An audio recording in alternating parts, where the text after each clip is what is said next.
नमस्कार दोस्तों। पिछली क्लास में हमने अपने मॉडल पेपर के कुछ क्वेश्चन किए थे। आज जो भी रिमेनिंग क्वेश्चन बचे हैं वो हम लोग क्या करेंगे, कंप्लीट करेंगे।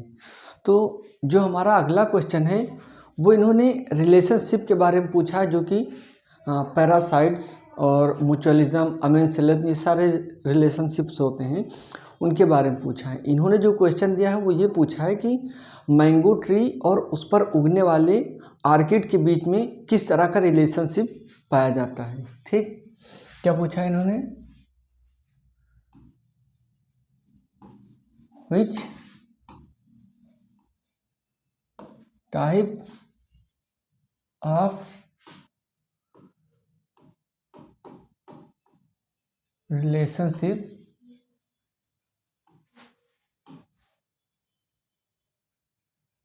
Found between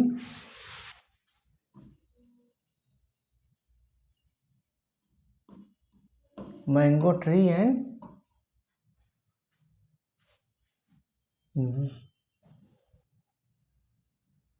mango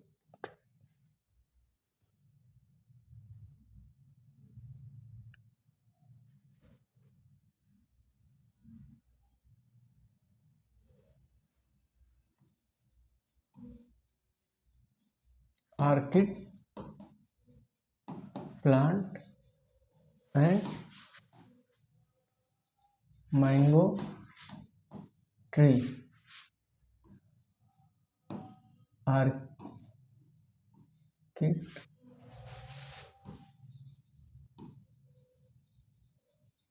growing on where mango tree, किस पे? Mango tree. तो इन्होंने पूछा कि आर्किड प्लांट जो कि क्या है, मैंगो ट्री के ऊपर उग रहा है, दोनों में किस तरह का क्या पाया जाएगा, रिलेशनशिप पाया जाएगा। तो दोनों में जो रिलेशनशिप पाई जाएगी वो कौन सी पाई जाएगी?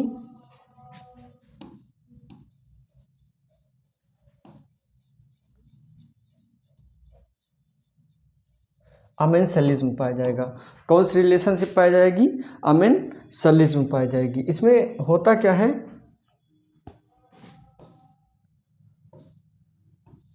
दो स्पीसीज क्या होती हैं, रिलेशनशिप में रहती हैं। क्या आती हैं? दो स्पीसीज रिलेशनशिप में रहती हैं। अब एक स्पीसीज क्या होती है, बेनिफिटेड होती है। एक स्पीसीज क्या होती है, बेनिफिटेड होती है, जबकि दूसरी स्पीसीज को क्या होता, कोई हार्म नहीं होता या कोई किसी तरह का कोई नुकसान नहीं होता। One species is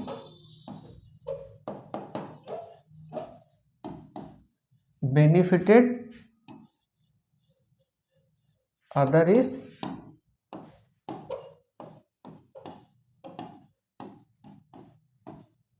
unaffected। ठीक, क्या है, किस तरह का रिलेशनशिप पाया जाएगा? अमेंसलिज्म पाया जाएगा। एक स्पीसीज क्या होगी, बेनिफिटेड होगी, और दूसरी स्पीसीज क्या होगी, अनइफेक्टेड होगी। कई बार होता है कि रिलेशनशिप से बेस्ड एक क्वेश्चन क्या है, एग्जाम में पूछा जाता है। तो जो भी कुछ इंपॉर्टेंट रिलेशनशिप हैं उनके बारे में दो तीन हैं, हम लोग क्या करेंगे, अभी डिस्कस कर लेंगे। हो सकता है कि अगली बार ये क्वेश्चन ना आए, म्यूचुअलिज्म आ जाए, पैरासिटिज्म आ जाए। ठीक है, तो हम लोग म्यूचुअलिज्म, पैरासिटिज्म और एक और कोई देख लेते हैं। ठीक है, इसको इरेज करते हैं।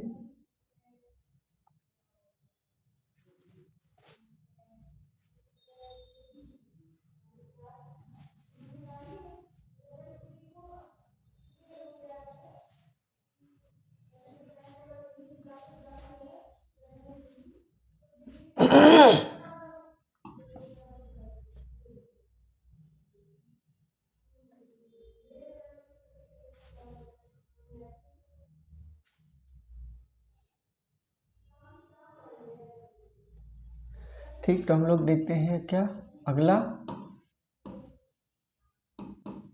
म्यूचुअलिज्म। ठीक, इसमें क्या होता है, बोथ स्पीसीज यानी कि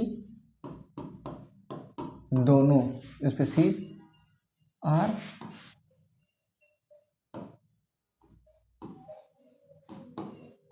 बेनिफिटेड क्या होता है, बोथ स्पीसीज आर, इसमें क्या होती हैं, बेनिफिटेड होती है। यहाँ भी क्या होता है, दो स्पीसीज आपस में रिलेशनशिप में रहती हैं, जहाँ पे दोनों स्पीसीज को क्या होता है, एक दूसरे से फायदा होता है। कोई भी स्पीसीज एक दूसरे को हार्म नहीं करती। फॉर एग्जांपल आप देखे होंगे समंदर में जो बड़ी मछलियाँ होती हैं और छोटी मछलियाँ होती हैं, उनके बीच में क्या है, म्यूचुअलिज्म रिलेशनशिप पाया जाता है। कई बार ये होता है कि जो बड़ी मछलियाँ होती हैं वो अपना मुंह खोलती हैं, छोटी मछलियाँ उनके अंदर जाती हैं, उनके दांतों की जो कैविटीज़ में जो भी कुछ फंसा होता है उन्हें क्या करती हैं, निकालती हैं। अब यहाँ क्या होता है कि जो बड़ी मछलियाँ होती हैं उनके लिए क्या फ़ायदा होता है कि उनकी दांतों में जो भी प्रॉब्लम है, जो भी कैविटीज़ में चीज़ें फंसी हुई हैं वो निकल जाती हैं, और छोटी मछलियों को उनके बदले में क्या है, खाना मिल जाता है। तो ये क्या हुआ, एक म्यूचुअलिज्म रिलेशनशिप हुई, जहाँ बोथ स्पीसीज़ क्या हुई हैं, फायदे में हैं।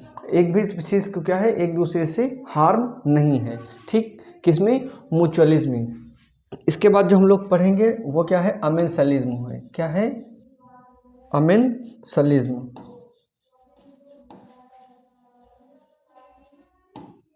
अमेंसलिज्म, ठीक। यहाँ भी क्या है,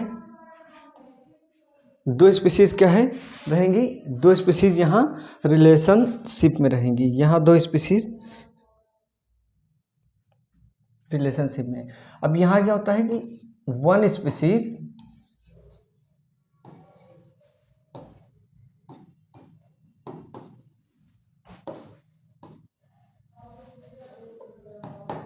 harm to other species.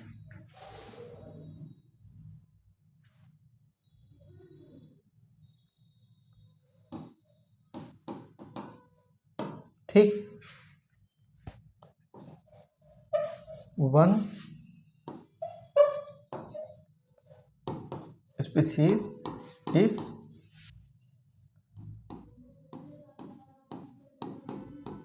benefited while other one is क्या, हार्म। ठीक, अमेंसलिज्म में क्या है, एक स्पीसीज क्या है, बेनिफिटेड है, और एक स्पीसीज क्या है, उसको क्या है, दूसरी स्पीसीज से हार्म होगा। क्या होगा, दूसरी स्पीसीज से हार्म होगा।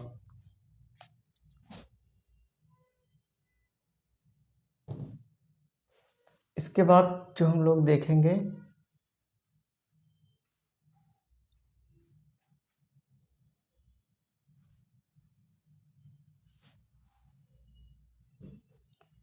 अपना अगला क्वेश्चन देखेंगे, वो है difference between microsporangia and megasporangia. इसमें क्या है, दो डिफरेंस पूछा है, माइक्रोस्पोरेंजिया और मेगास्पोरेंजिया में। किसमें, डिफरेंस बिटवीन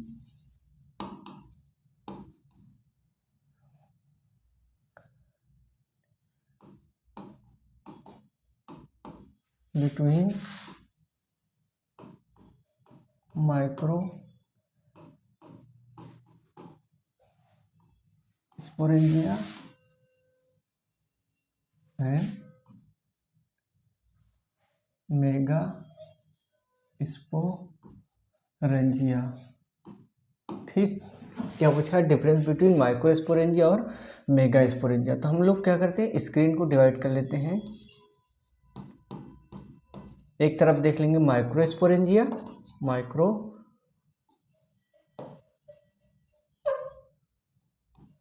स्पोरेंजिया, और यहाँ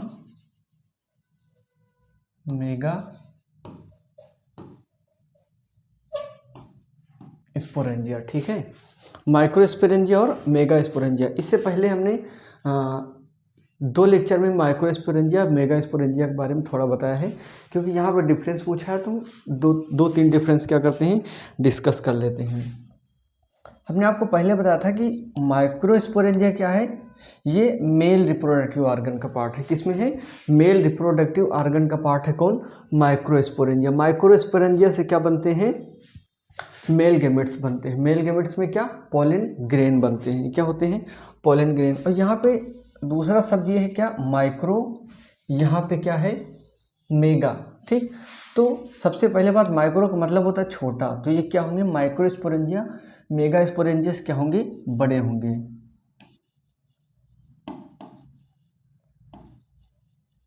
बिगर in size, sorry smaller in size. क्या, स्मॉलर इन साइज, ये क्या हो जाएंगे, बिगर इन साइज। ठीक है, ये क्या है,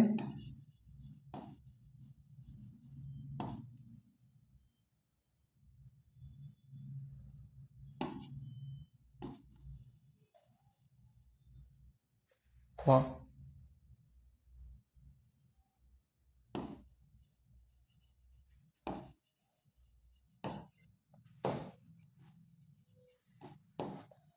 ये क्या है, फॉर्म फीमेल पार्ट। क्या, फॉर्म फीमेल पार्ट। ठीक, ये क्या है, स्मॉलर इन साइज, ये क्या है, bigger in size. Mega sporangia bigger in size, ये क्या है, क्या बनाएंगे, मेल रिप्रोडक्टिव ऑर्गन के पार्ट है, और ये किसके हैं, फीमेल रिप्रोडक्टिव के पार्ट है। ठीक है, ये क्या बनाएंगे, मेल गेमेट,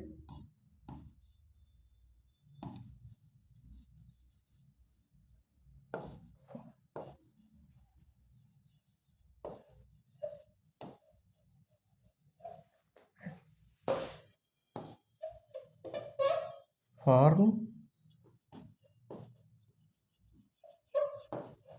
फीमेल गेमेट। क्या बनाएंगे, फॉर्म फीमेल गेमेट। ठीक, माइक्रोस्पोरेंजिया मेगा स्पोरेंजिया में क्या, स्मॉलर इन साइज, ये क्या है, बिगर इन साइज। ये क्या है, किसके पार्ट हैं, मेल रिप्रोडक्टिव पार्ट के हैं, ये किसके हैं, फीमेल रिप्रोडक्टिव का पार्ट है। ये क्या है, मेल गेमेट बनाएगा, ये क्या बनाएगा, फीमेल गेमेट। ठीक, क्या बनाएगा, फीमेल गेमेट, यानी कि ये क्या बनाएंगे, पोलन ग्रेन। क्या बनाएंगे, पोलन ग्रेन बनाएंगे। ठीक, और यहाँ क्या बनेगा, ओव्यूल्स बनेगा। मेगा स्पोरेंजिया का एक नाम और हम पिछले लेक्चर में डिस्कस किए थे, मेगा स्पोरेंजिया को हम लोग क्या कहते हैं, ओव्यूल्स भी कह सकते हैं। क्या कह सकते हैं, ओव्यूल्स भी कह सकते हैं। मेगा स्पोरेंजिया को हम लोग ओव्यूल्स भी कह सकते हैं। ओके, तो ये हमारा 2 क्वेश्चन ये वाले हमारे कंप्लीट हुए, मेगा स्पोरेंजिया और माइक्रो स्पोरेंजिया। इसके बाद जो हमारा अगला क्वेश्चन है, अगला क्वेश्चन जो हमारा है वो क्या है, अगले क्वेश्चन में इन्होंने पूछा है कि सेमी कंजर्वेटिव थ्योरी के बारे में पूछा है। क्या पूछा है, सेमी कंजर्वेटिव थ्योरी के बारे में। एक्चुअली सेमी कंजर्वेटिव थ्योरी किससे है, किस चैप्टर का क्वेश्चन है, जेनेटिक्स का क्वेश्चन है। किसका है, जेनेटिक्स का क्वेश्चन है। Semi conservative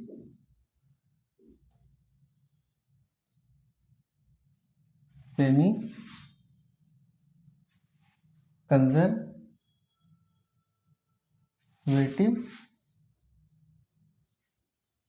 theory. क्या पूछा है, सेमी कंजर्वेटिव थ्योरी के बारे में पूछा है। सेमी कंजर्वेटिव थ्योरी पे 2 साइंटिस्टों ने मतलब 2 लोगों ने अच्छे से काम किया है। कौन से, मेसल्सन एंड स्टॉल और वाटसन एंड क्रिक। हालांकि 4 लोग हुए, लेकिन इन सबका नाम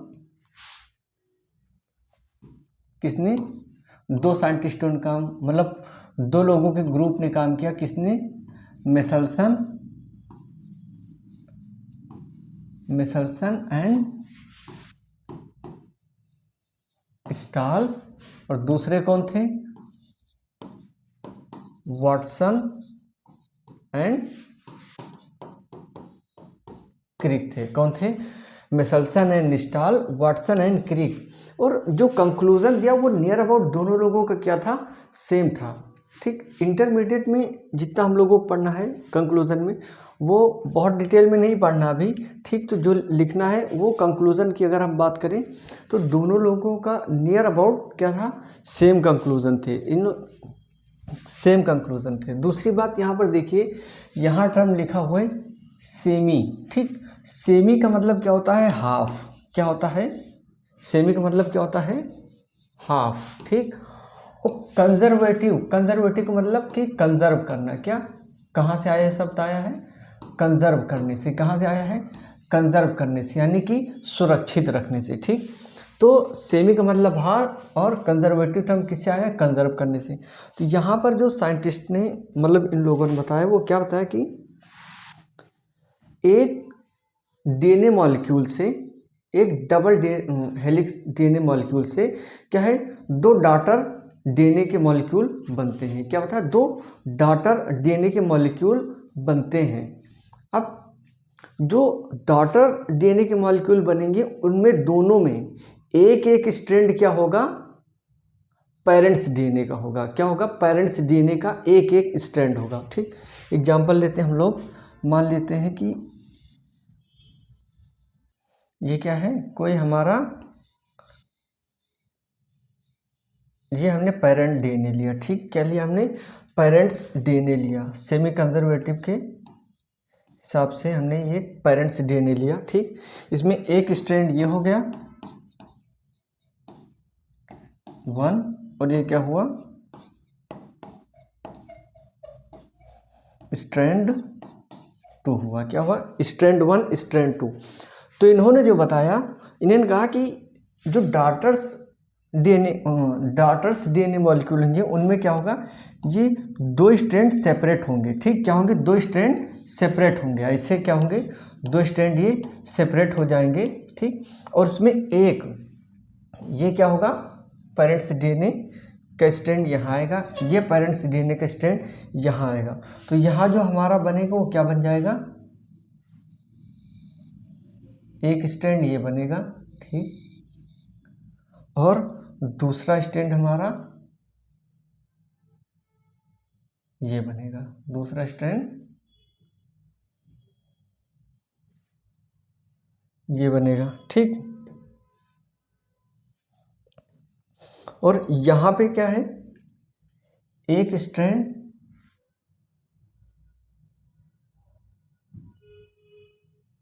ये बना, ठीक। और दूसरा स्ट्रैंड हमारा ये बन गया, ठीक। अब यहाँ पे हम लोग क्या देख रहे हैं, यहाँ पे जो पेरेंट्स डीएनए के मॉलिक्यूल था उसका एक स्ट्रैंड येलो वाला यहाँ आया, ठीक। और ये क्या है, कंजर्व वाला है। क्या है, कंजर्व स्ट्रैंड है। क्या है, कंजर्व स्ट्रैंड है। क्या है,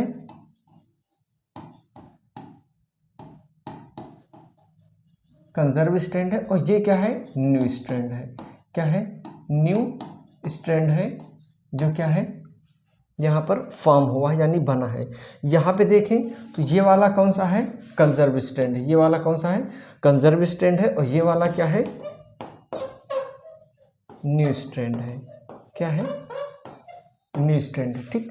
तो सेमी कंजर्वेटिव थ्योरी में क्या बताया गया कि एक डॉटर डीएनए मॉलिक्यूल के दो स्ट्रैंड सेपरेट होंगे। क्या होंगे, दो स्ट्रैंड सेपरेट होंगे, सॉरी, एक पेरेंट्स डीएनए मॉलिक्यूल के दोनों स्ट्रैंड क्या होंगे, सेपरेट होंगे। और जो डॉटर दो स्ट्रैंड बनेंगे उसमें एक पेरेंट्स का ओल्ड स्ट्रैंड क्या होगा, कंजर्व होगा। और दूसरा स्ट्रैंड क्या होगा, न्यू वाला, दूसरा न्यू स्ट्रैंड बनेगा, ठीक।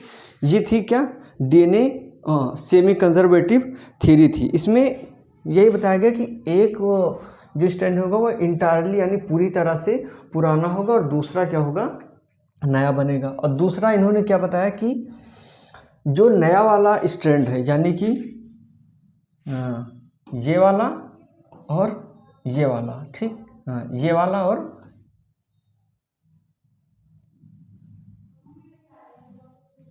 ठीक, ये दोनों जो न्यू स्ट्रैंड है, क्या है, न्यू स्ट्रैंड है, ये अपने आप को क्या करेंगे, इसी तरह से बनाए, इनके अंदर जो कैरेक्टर होंगे वो नियर अबाउट वैसे ही डेवलप होंगे जो इनके अंदर क्या, इनके ओल्ड वाले पेरेंट्स मतलब ओल्ड स्ट्रैंड के अंदर थे, उसी से मिलते जुलते कैरेक्टर क्या है नए वाले स्ट्रैंड में क्या होंगे, डेवलप होंगे।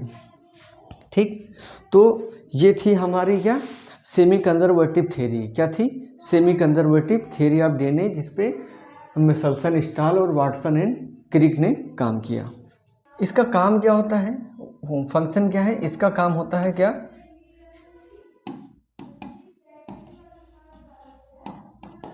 डीएनए के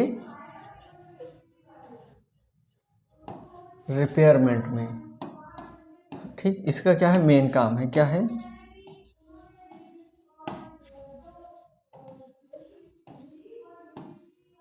मेन काम क्या है, डीएनए रिपेयरमेंट है। किसका, इस थ्योरी पे जो भी डीएनए बनते हैं डॉटर न्यूक्लियाई, उनका काम क्या है कि डीएनए का रिपेयरमेंट करना। तो ये क्वेश्चन हमारा क्या हुआ, कंप्लीट हुआ। इसके बाद जो हमारा अगला क्वेश्चन है वो क्या है, अगले क्वेश्चन में इन्होंने पूछा कि how biological studies help us to control infectious diseases. क्या पूछा है इन्होंने, अगले क्वेश्चन पूछा है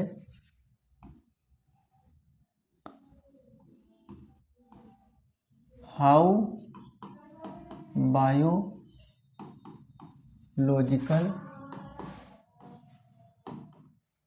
studies help us to control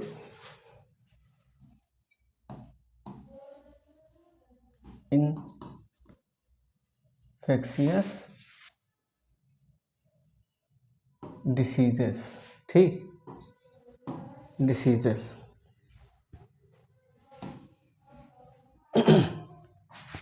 तो हम लोग जो बायोलॉजिकल स्टडीज़ करते हैं उसमें जो भी सर्टेन ऑर्गेनिज्म या जिस भी फील्ड की स्टडी करते हैं उसमें क्या स्टडी करते हैं कि उन ऑर्गेनिज्म के लाइफ के बारे में स्टडी करते हैं, उनके रिप्रोडक्शन के बारे में स्टडी करते हैं, उनका आपस के इन्वायरमेंट से जो इंटरेक्शन होता है वो सारी चीज़ों का हम क्या करते हैं इसमें स्टडी करते हैं।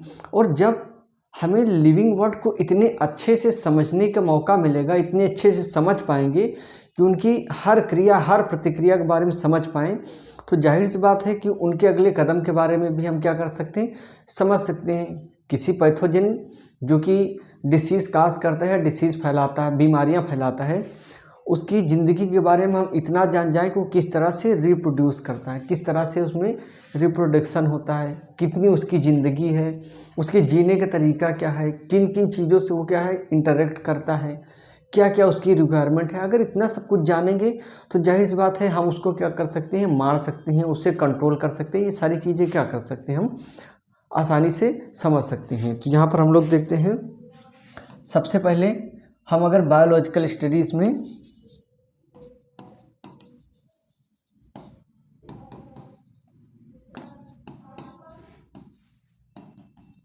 स्टडीज, ठीक, क्या करते हैं, फंक्शन के बारे में पढ़ते हैं, फंक्शन के बारे में पढ़ते हैं,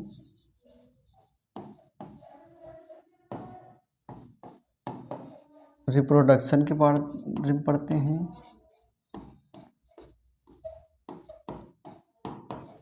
इंटरेक्शन के बारे में पढ़ते हैं, और क्या,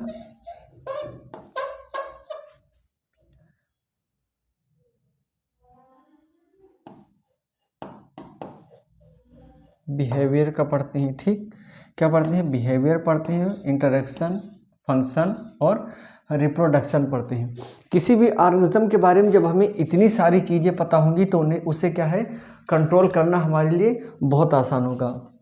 फॉर एग्जांपल अगर हम उसके फंक्शन के बारे में जानते हैं कि वो किस तरह से काम कर सकता है, ठीक, तो क्या करते हैं, हम उसकी चेन को आगे क्या कर सकते हैं, कट कर सकते हैं। रिप्रोडक्शन के बारे में पता है, ठीक, तो हम ऐसी कोई टेक्निक निकाल सकते हैं, टेक्निक की डिस्कवरी कर सकते हैं जिससे क्या करें, हम उसके रिप्रोडक्शन को क्या करें, रोक दें। और रिप्रोडक्शन को रोक दें तो उस ऑर्गेनिज्म की केवल एक सर्टेन प्रोजेनीज जो प्रेजेंट में हैं वहाँ तक रहेगा, और रिप्रोडक्शन रुकने के बाद वो क्या होंगे, इरेडिकेट हो जाएंगे, क्या हो जाएंगे, ख़त्म हो जाएंगे।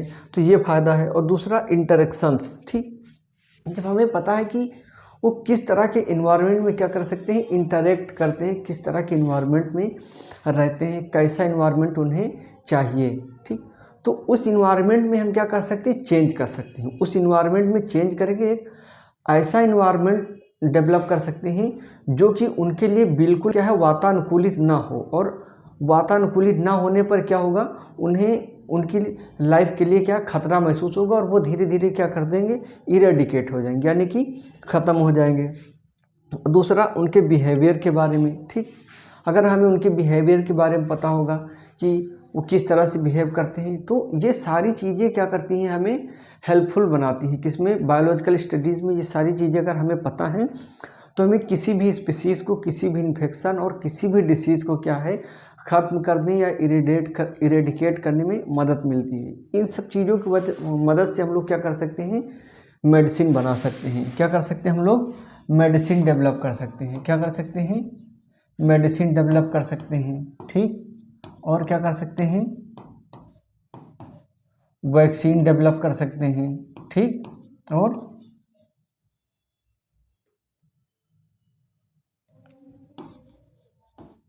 क्योर एंड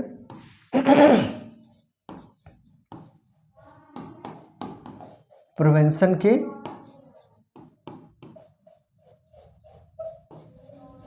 मेथड डेवलप कर सकते हैं। क्या कर सकते हैं, क्योर और प्रिवेंशन के मेथड डेवलप कर सकते हैं, ठीक है। तो इस तरह से जो बायोलॉजिकल स्टडीज़ होती है वो किसी भी इन्फेक्शियस डिसीज़ या किसी भी पैथोजन को रोकने में हमें क्या करती है, मदद करती है। क्या करती है, हमें रोकने में इनको मदद करती है। इसके बाद जो हमारा अगला क्वेश्चन है उसमें इन लोगों ने क्या पूछा है, बैक्लो वायरस के बारे में पूछा है। क्या पूछा है, बैक्लो वायरस के बारे में। तो ठीक है, ये देखते हैं हम लोग बैक्लो वायरस से। बैक्लो वायरस, ठीक, तो सबसे पहली बात, ठीक, कि वायरस क्या है, अटैक किस पर करते हैं, आर्थ्रोपोड और इंसेक्ट पर। किस पे, आर्थ्रोपोड और इंसेक्ट पे। किस पे, आर्थ्रोपोड एंड किस पे,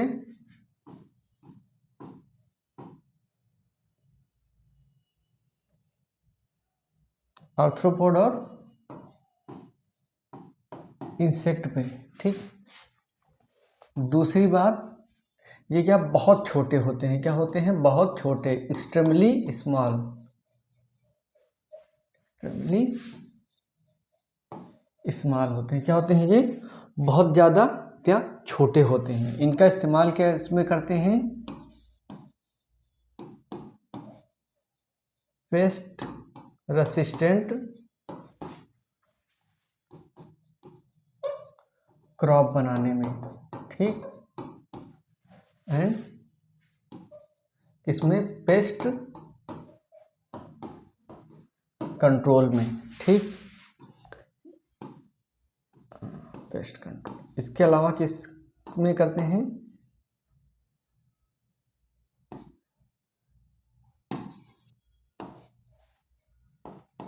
एज ए वेक्टर इस्तेमाल करते हैं। किस में करते हैं, एज ए वेक्टर इस्तेमाल करते हैं, ठीक। तो बैक्लो वायरस का इस्तेमाल, मतलब बैक्लो वायरस किस पे अटैक करता है, आर्थ्रोपोड और इंसेक्ट पे करता है, ठीक। ये क्या होते हैं, बहुत छोटे होते हैं। क्या होते हैं, एक्सट्रीमली स्मॉल होते हैं, और इनसे क्या बनाते हैं, पेस्ट रेसिस्टेंट क्रॉप बनाते हैं, और पेस्ट कंट्रोल में इसका इस्तेमाल किया जाता है। इसके अलावा इसे एज ए वेक्टर इस्तेमाल किया जाता है।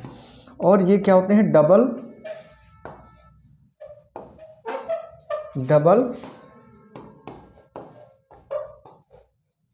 स्ट्रैंडेड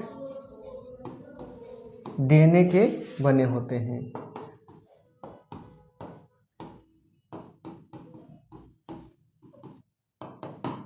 ठीक। अब पोड और इंसेक्ट तो आप लोगों को पता होगा। आर्थ्रोपोड टर्म जो आया है इसके बारे में थोड़ा बता देते हैं। आर्थ्रोपोड क्या है? एनिमल किंगडम में एक क्या है? फाइलम है, ठीक, जिसमें एनिमल किंगडम का एक ग्रुप है जहाँ पर हम लोग क्या करते हैं, आर्थ्रोपोड के बारे में पढ़ते हैं। सारे आर्थ्रोपोड को इसमें रखा गया। आर्थ्रोपोड होते क्या हैं? ऐसे एनिमल्स जिनमें क्या है, आर्थ्रो का मतलब होता है और पोड का मतलब होता है पैर, आर्थ्रो का मतलब जॉइंट, ठीक, जिनके पैर क्या होते हैं, आपस में इस तरह से होते हैं। ये मान लीजिए कोई आर्थ्रोपोड की बॉडी है, ठीक, और इनमें मैक्सिमम ये देखा गया कि इनमें 6 पैर पाए जाते हैं, ठीक, कितने? 6। और दोनों तरफ के पैर क्या होते हैं, यहाँ से एक पैर ये निकला, ठीक, और यहाँ से एक पैर ये निकला। यहाँ पे क्या होते हैं, इनमें जॉइंट होता है, ये ठीक, ये इधर निकला एक पैर, यहाँ पे, ठीक। तो यहाँ पर क्या है, हमें जॉइंट दिखा, ये क्या है? आर्थ्रोपोड है, ठीक है। तो इन्हें क्या कहते हैं? आर्थ्रोपोड कहते हैं। ये जो बैक्लोवायरस होता है ये किस पे अटैक करता है? आर्थ्रोपोड पे करता है। किस पे? आर्थ्रोपोड पे होता है। ये बहुत छोटे हैं, इनसे क्या करते हैं? पेस्ट रेसिस्टेंट क्रॉप बनाते हैं और पेस्ट कंट्रोल में इस्तेमाल करते हैं, ठीक। और इसको क्या करते हैं? As a virus, as a vector इसको इस्तेमाल करते हैं। और ये क्या होते हैं?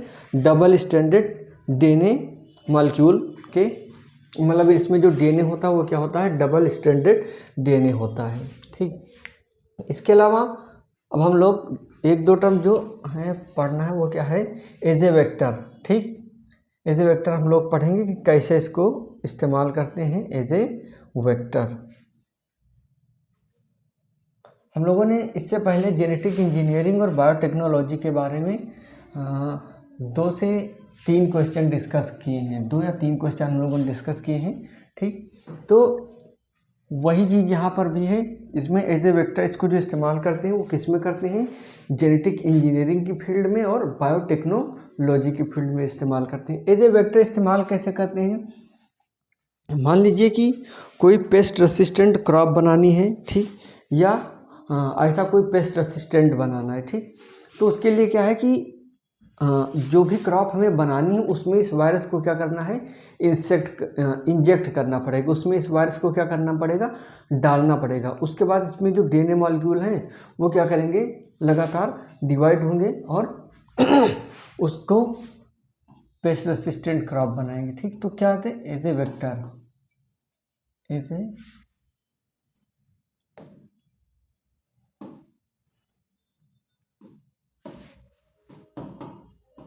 एज ए वेक्टर, ठीक। इसमें क्या करते हैं?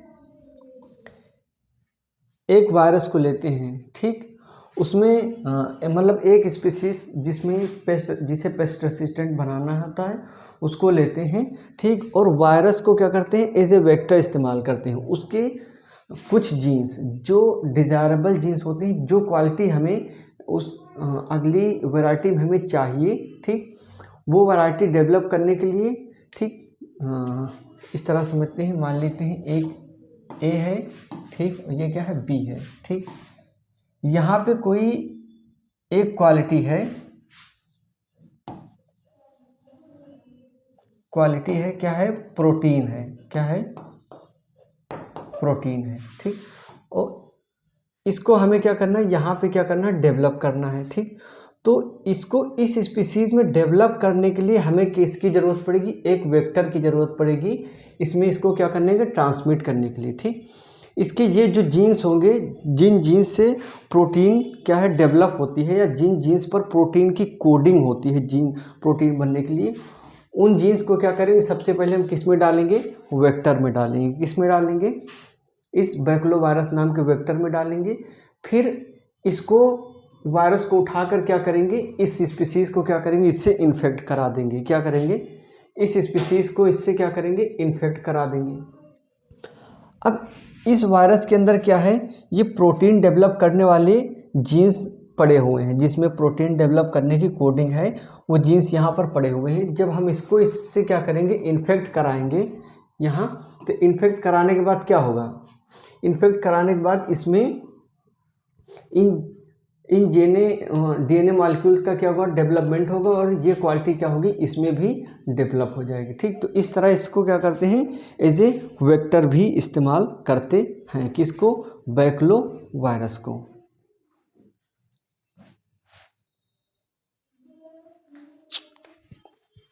इसके बाद जो हमारा अगला क्वेश्चन है वो है शॉर्ट नोट लिखने के लिए कहा है। किस पर, पॉलीमरेज चेन रिएक्शन यानी कि पीसीआर पे और रेस्ट्रिक्शन इंडो न्यूक्लिएज पे। किस पे, polymerase chain reaction, short note, short note किस पे, पीसीआर पे और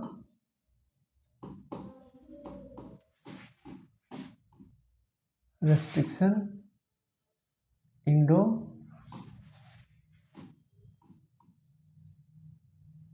न्यूक्लियस पे। किस पे, रेस्ट्रिक्शन इंडो न्यूक्लियस पे। ये दोनों ही टॉपिक हमने प्रीवियस 2 लेक्चर में क्या है बताए हैं। किसमें, 2 लेक्चर में हमने रेस्ट्रिक्शन इंडो न्यूक्लियस भी बताया, पीसीआर भी बताया। ठीक, तो थोड़ा सा हम लोग देख लेते हैं, पहले पीसीआर देख लेते हैं। ठीक, इसकी खोज किसने की थी, एक साइंटिस्ट थे कैरी मुलिस। कौन थे, कैरी मुलिस ने 1983 में इसकी क्या की, खोज की। ठीक, हाँ, किसने, कैरी मुलिस ने। ठीक, इसको इस्तेमाल किस में करते हैं, मॉलिक्यूलर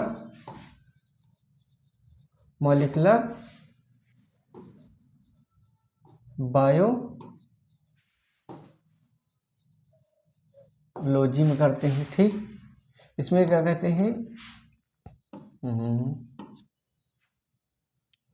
एक डीएनए टेम्पलेट्स या डीएनए मॉलिक्यूल को क्या करते हैं, एम्पलीफाई करते हैं। क्या करते हैं, एम्पलीफाई करते हैं।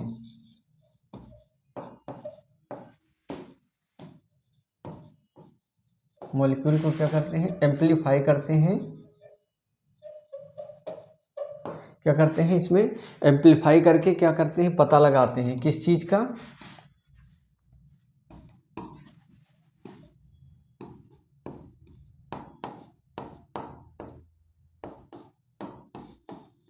पता लगाते हैं डिसीज का। किसका, डिसीज का। ठीक, और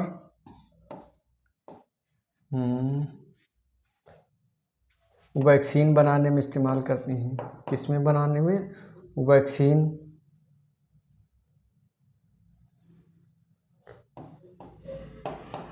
वैक्सीन बनाने में इस्तेमाल करते हैं, और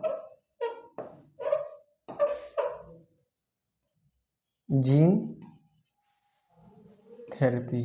ठीक, ये सारी क्या है, इस पॉलीमरेज चेन रिएक्शन से रिलेटेड चीज़ें हैं, और इसको समझने के लिए पिछले 2 लेक्चर देखेंगे। पॉलीमरेज चेन रिएक्शन पूरी तरह से क्या हो जाएगा, कंप्लीट हो जाएगा हम लोगों का। उसके बाद जो है हमारा वो क्या है, रेस्ट्रिक्शन इंडो न्यूक्लियस के बारे में। क्या है, रेस्ट्रिक्शन इंडो न्यूक्लियस। तो हमने 2-3 वीडियो में हमने आपको बताया कि रेस्ट्रिक्शन इंडो न्यूक्लियस का, ठीक, रेस्ट्रिक्शन इंडो न्यूक्लियस का काम क्या है,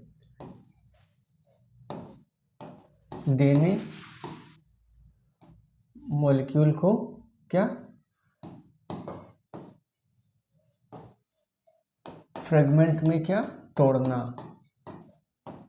ठीक, डीएनए मॉलिक्यूल के क्या, छोटे छोटे खंड में तोड़ना, और इसको दोबारा जोड़ने का काम कौन करता है, लाइगेज एंजाइम। ठीक, इसके अलावा पिछले 2 लेक्चर में इसकी सारी डिटेल आप देखेंगे तो मिल जाएगी। ठीक, इसके अलावा यहाँ पर एक एंजाइम और है, क्या है, डीएनए पॉलीमरेज। हो सकता है इस बार ये पूछ लें डीएनए पॉलीमरेज के बारे में। डीएनए पॉलीमरेज, ठीक, डीएनए पॉलीमरेज का क्या काम है, इसकी प्रेजेंस में क्या है, डीएनए का रेप्लिकेशन होता है। क्या होता है, डीएनए पॉलीमरेज किस में मदद करती है, रेप्लिकेशन में। किसमें,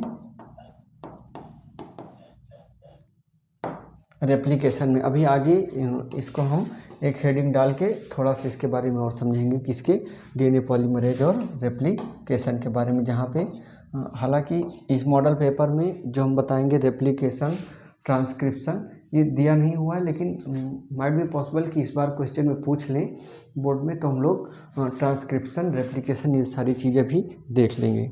ठीक, तो शॉर्ट नोट वाला इसके बाद जो अगला क्वेश्चन पूछा है वो क्या पूछा है, जेनेटिक इंजीनियरिंग। ठीक, जेनेटिक इंजीनियरिंग भी हम लोगों ने पिछले 1-2 लेक्चर में डिस्कस किया है।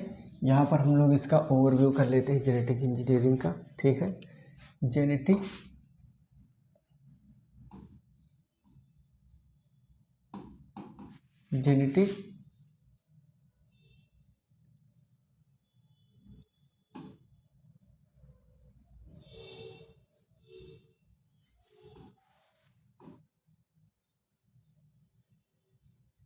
इंजीनियरिंग। ठीक,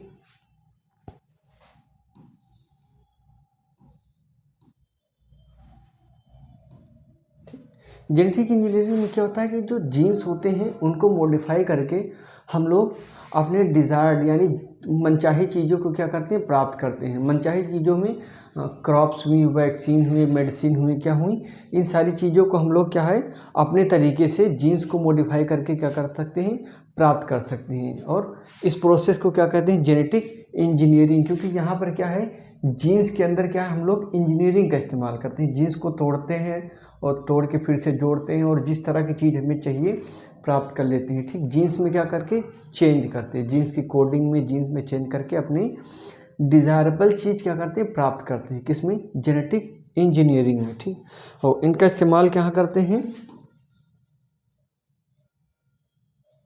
develop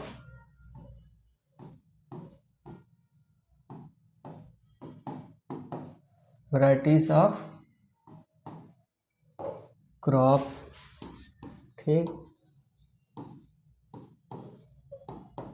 vaccine, high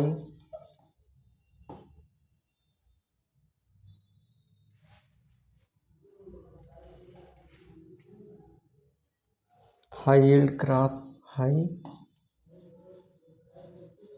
yield crop.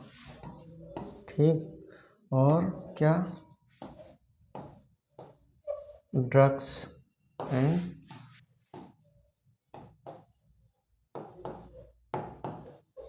Medicine. ठीक ठीक ठीक, तो जेनेटिक इंजीनियरिंग का इस्तेमाल कैसे करते हैं, वैरायटी ऑफ क्रॉप, वैक्सीन के फॉर्मेशन, हाई यील्ड वैरायटी और पेस्ट रेसिस्टेंट वैरायटी और पेस्ट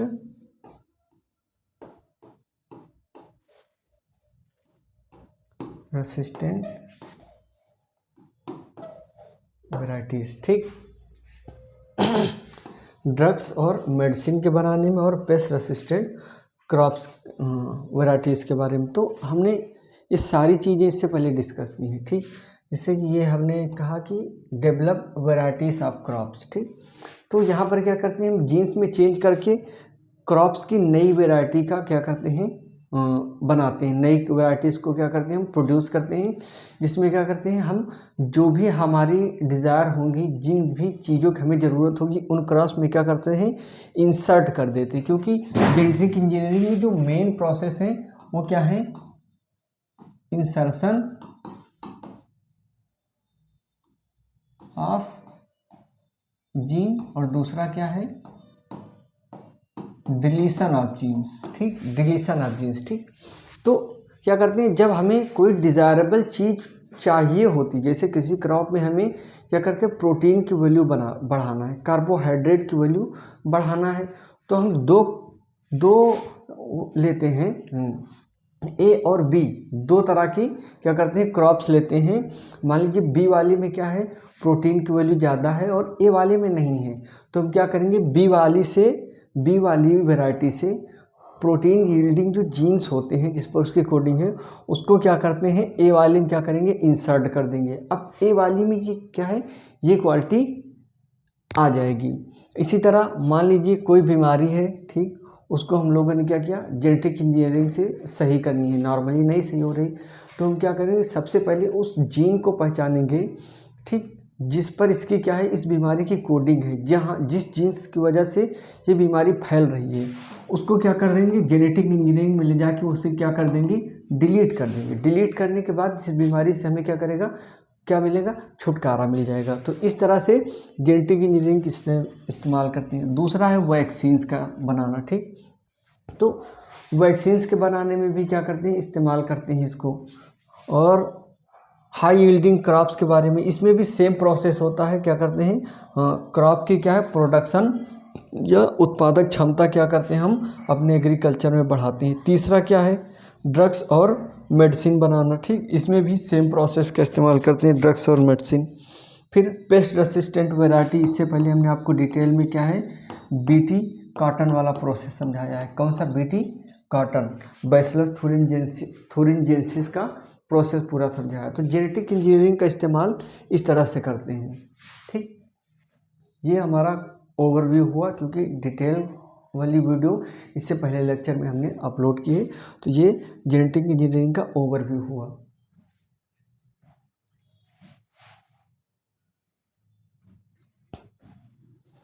इसके बाद जो इन्होंने अगला क्वेश्चन पूछा, वो क्या पूछा, ट्रांसजेनिक एनिमल के बारे में पूछा है। क्या,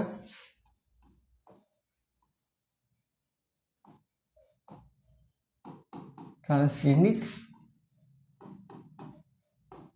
एनिमल के बारे में पूछा है, ठीक।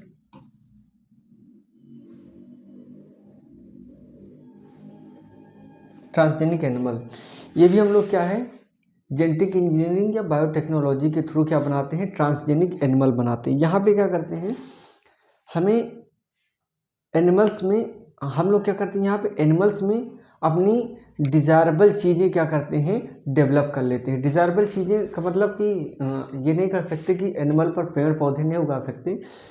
डिज़ायरेबल चीज़ों का मतलब कि जिन एनिमल्स हमें जिस तरह की क्वालिटीज़ चाहिए, उस तरह की क्वालिटीज़ हम लोग क्या करते हैं, जेनेटिक इंजीनियरिंग के थ्रू ट्रांसजेनिक एनिमल में क्या करते हैं, डेवलप कर लेते हैं। फॉर एग्जांपल कि एक रोज़ी काऊ जो जेनेटिक इंजीनियरिंग के थ्रू बनाई गई, ठीक, वो क्या है, ट्रांसजेनिक एनिमल थी, रोज़ी काऊ।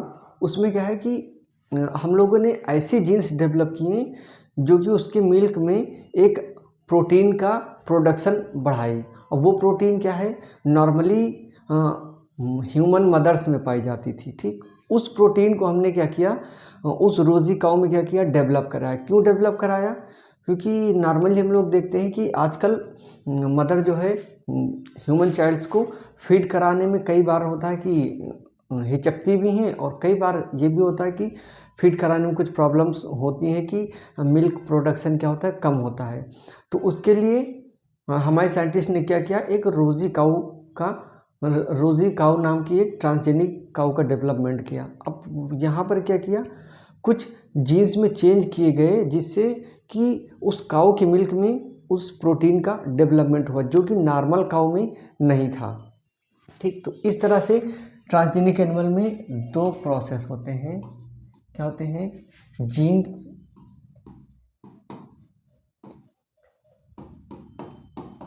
प्रोडक्शन ऑफ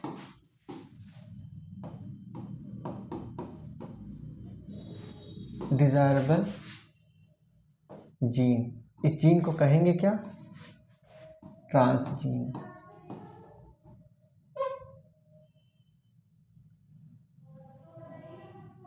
क्या कहेंगे, ट्रांसजीन कहेंगे, ठीक। और हिंदी में लिखते हैं कि जिस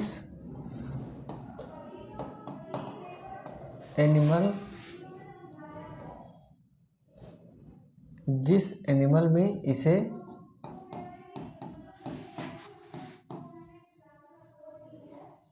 इंट्रोड्यूस करेंगे उसे क्या कहेंगे, ट्रांसजेनिक एनिमल। क्या कहेंगे, ट्रांसजेनिक। क्या कहेंगे, ट्रांसजेनिक कहेंगे, ठीक।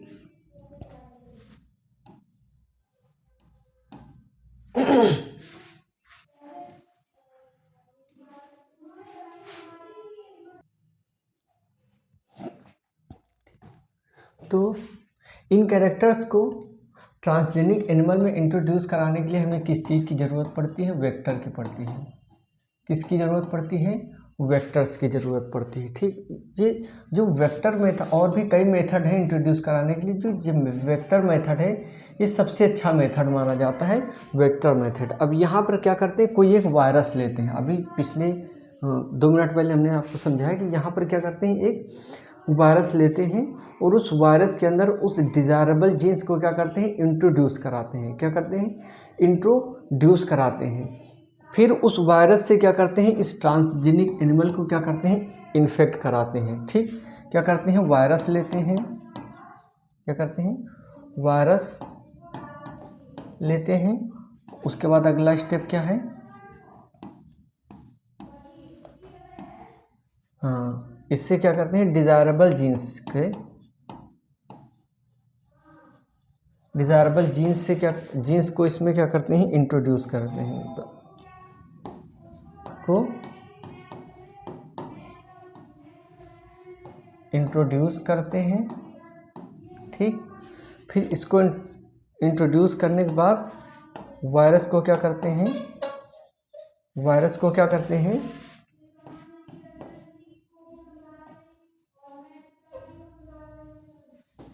ट्रांसजेनिक एनिमल में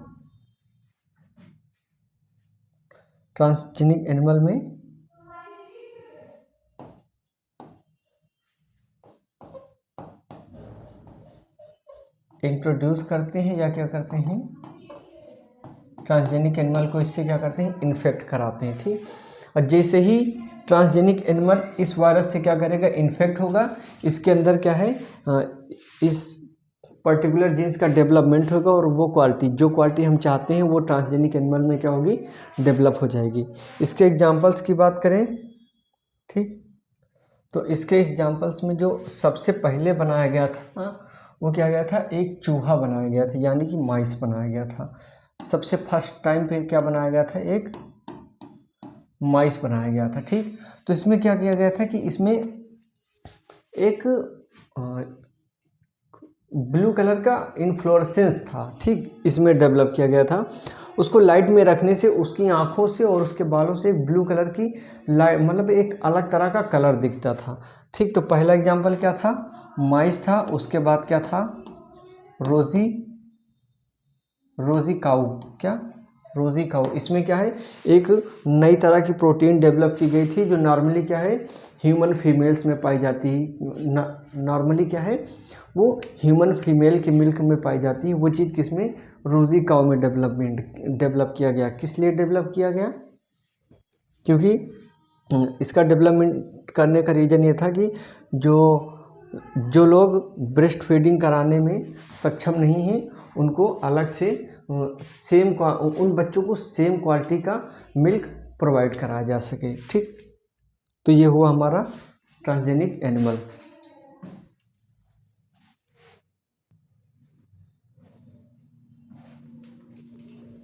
इसके बाद जो हमारा अगला क्वेश्चन है उसमें इन्होंने क्या पूछा है, हाइबरनेशन और एस्टिवेशन के बारे में पूछा है। हाइबरनेशन और एस्टिवेशन क्या पूछा है,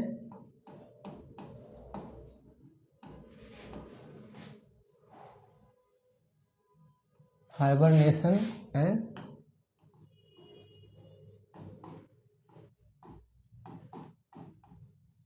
एस्टिवेशन। ठीक, इसको हम लोग क्या कहते हैं, समर स्लीप। इसको क्या कहते हैं हम लोग, विंटर स्लीप। क्या कहते हैं, समर स्लीप और विंटर स्लीप।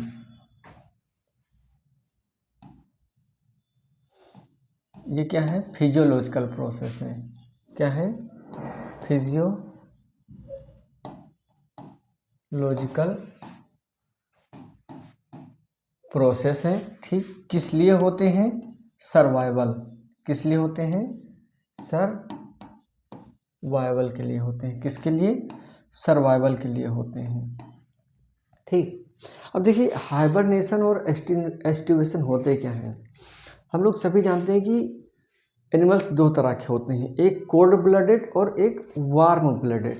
जो वार्म ब्लडेड एनिमल होते हैं उनमें क्या होता है, उनके अंदर एक एबिलिटी होती है कि बाहर का एनवायरनमेंट कितना भी ठंडा हो या कितना भी गर्म हो, ठीक, वो अपने बॉडी टेम्परेचर को क्या करते हैं, हमेशा मेंटेन रखते हैं। फॉर एग्जांपल ह्यूमन बींग्स यानी हम लोग क्या हैं, वार्म ब्लडेड एनिमल हैं, ठीक।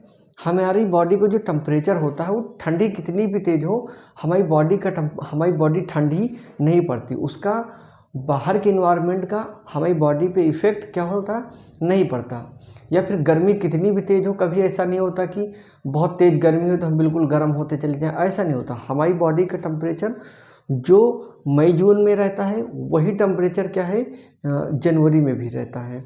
तो हम अपनी बॉडी का टेम्परेचर क्या करते हैं, मेंटेन कर सकते हैं। और दूसरे कुछ एनिमल्स होते हैं वो क्या करते हैं, जैसे कि कोल्ड ब्लडेड एनिमल, वो अपनी बॉडी का टेम्परेचर मेंटेन नहीं कर सकती।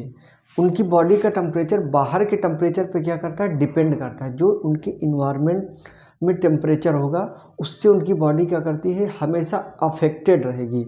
ऐसे जो भी ऐसे जानवर होंगे, एनिमल्स होंगे, वो क्या करेंगे, क्या शो करेंगे, हाइबरनेशन और एस्टिवेशन। क्योंकि बहुत ज़्यादा ठंडी में जो कोल्ड ब्लडेड एनिमल है, जब बहुत ज़्यादा ठंडी हो जाती है तो उससे उनकी बॉडी क्या करती है, सुन पड़ना स्टार्ट हो जाती है, उससे उनकी बॉडी भी क्या करती है, ठंडी होना स्टार्ट हो जाती है। ऐसे में क्या है, उनको सर्वाइवल का चैलेंज झेलना पड़ता है।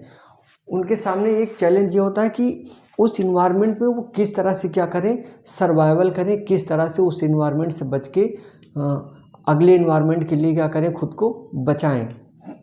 तो ऐसे में क्या करते हैं, मान लीजिए कि ठंडी की बात करें तो हम लोग किसकी बात करेंगे, हाइबरनेशन की।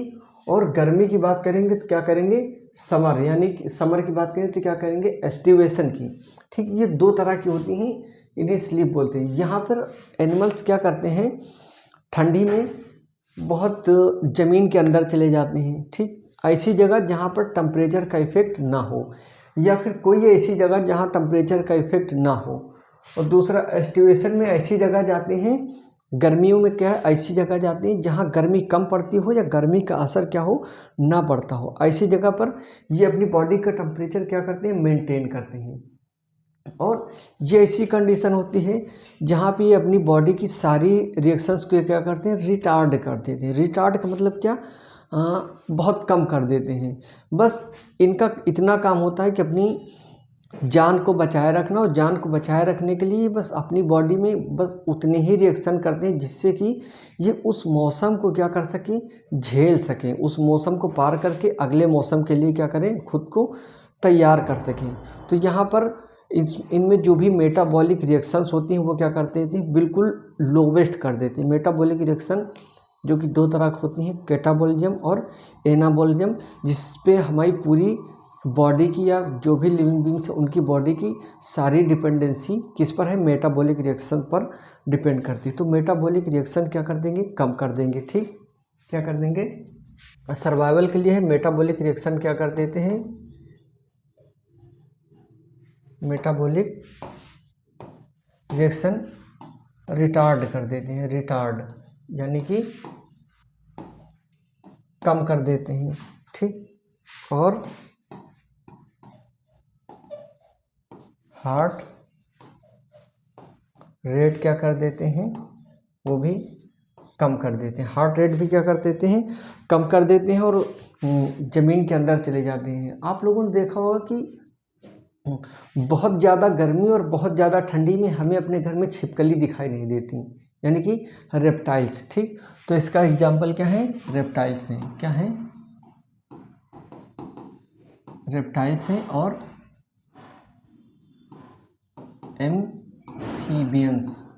एम्फीबियंस, ठीक, जो पानी और ज़मीन दोनों पर रह सके, उन्हें हम लोग क्या कहते हैं, एम्फीबियंस, ठीक।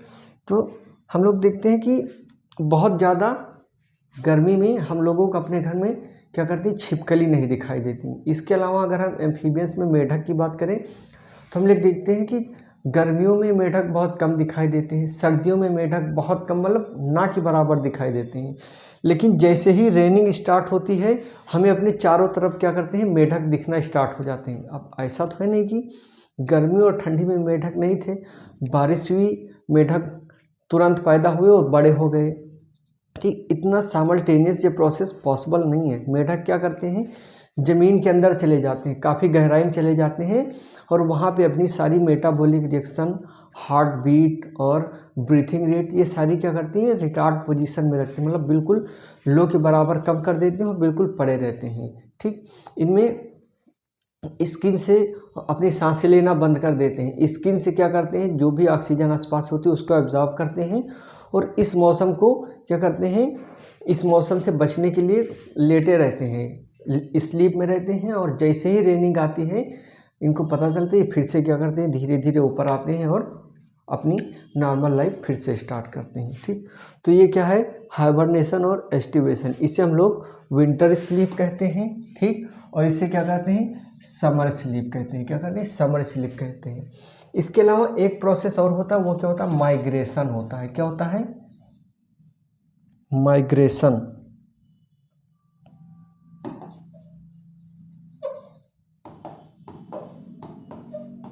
क्या होता है, माइग्रेशन होता है।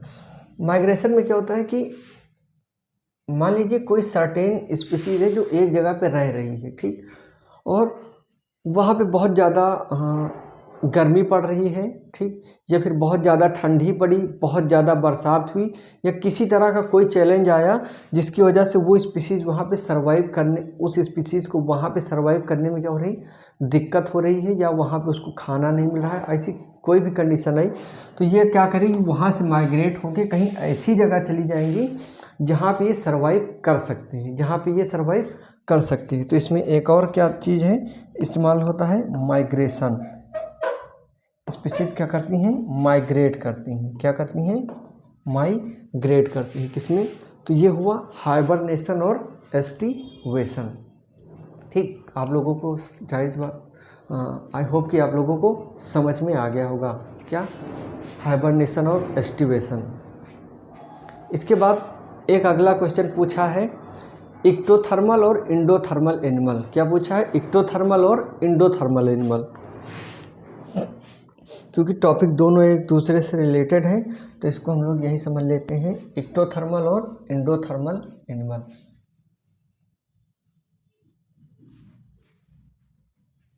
ठीक,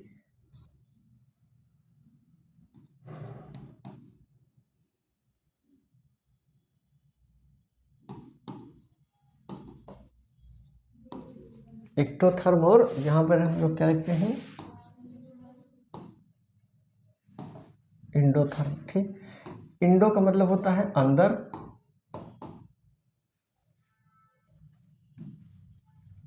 इक्टो का मतलब होता है अंदर, और थर्म का मतलब होता है टेम्परेचर से। किससे, टेम्परेचर से। ठीक, और यहाँ इक्टो का मतलब होता है बाहर, और थर्म का मतलब यहाँ भी किससे है,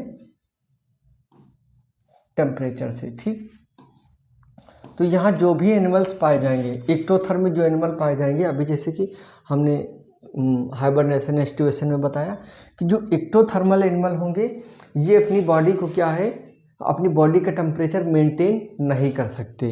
ये एनिमल क्या कर सकते हैं, बॉडी टेम्परेचर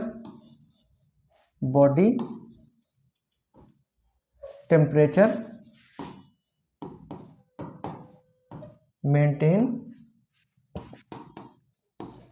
नहीं कर सकते।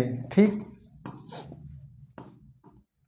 बाहर के इन्वायरमेंट से क्या करते हैं, बाहर के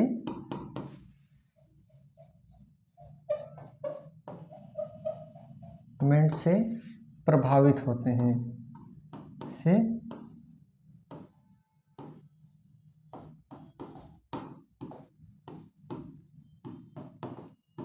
प्रभावित होते हैं। ठीक, और इससे बचने के लिए ये क्या करते हैं, हाइबरनेशन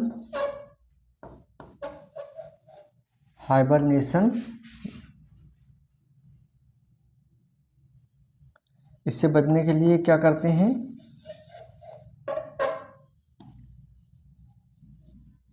हाइबरनेशन या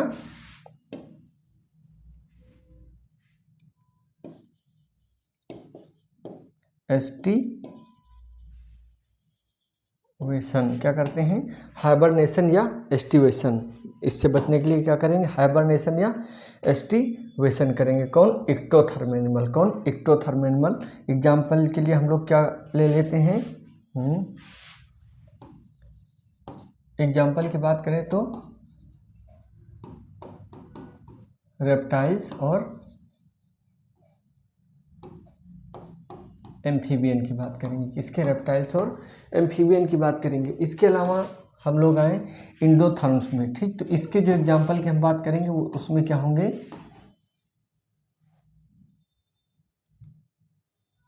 क्या होंगे, मैमल होंगे।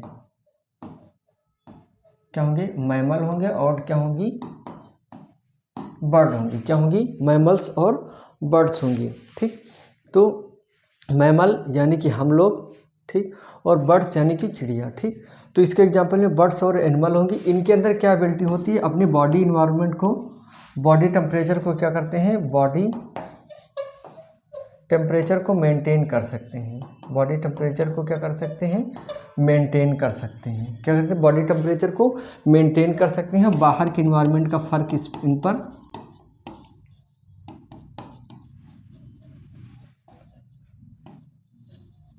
मिनट का फर्क नहीं पड़ता। ठीक, इन पर क्या बाहर के इन्वायरमेंट का फर्क नहीं पड़ता। ये क्या हुआ, एक्टोथर्म और इंडोथर्म।